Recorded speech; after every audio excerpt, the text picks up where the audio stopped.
आपलं आयुष्य इतकंही मोठं नसतं की आपण कोणाचा तिरस्कार करावा आणि इतकंही सोपं नसतं की आपण कोणाशी स्पर्धा करावी. आपण सगळेजण इथं एकाच प्रवासाचे प्रवासी आहोत, जिथे प्रत्येकाची झुंज स्वतःच्या नशिबाशी असते. पण आजकाल काही लोकांचं असं चालू असतं, म्हणजे निंदा करणाऱ्यांची एक खास सवय असते.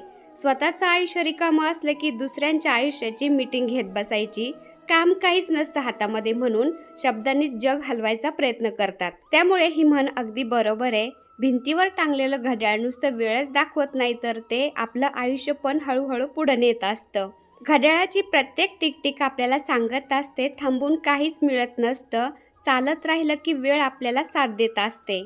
काल गेलेला दिवस परत येत नसतो. म्हणून आजचा दिवस आणि आत्ताचा क्षण आपण जपून जगलं पाहिजे. ही गोष्ट आपल्याला आपलं साधं घड्याळ सुद्धा शिकवत असतं. कारण वेळ निघून गेल्यावर उरतो फक्त पश्चाताप, पण वेळ असताना सगळं काही शक्य होऊ शकतं बरं का. चला भेटूया दुसऱ्या व्हिडिओमध्ये, तोपर्यंत बाय.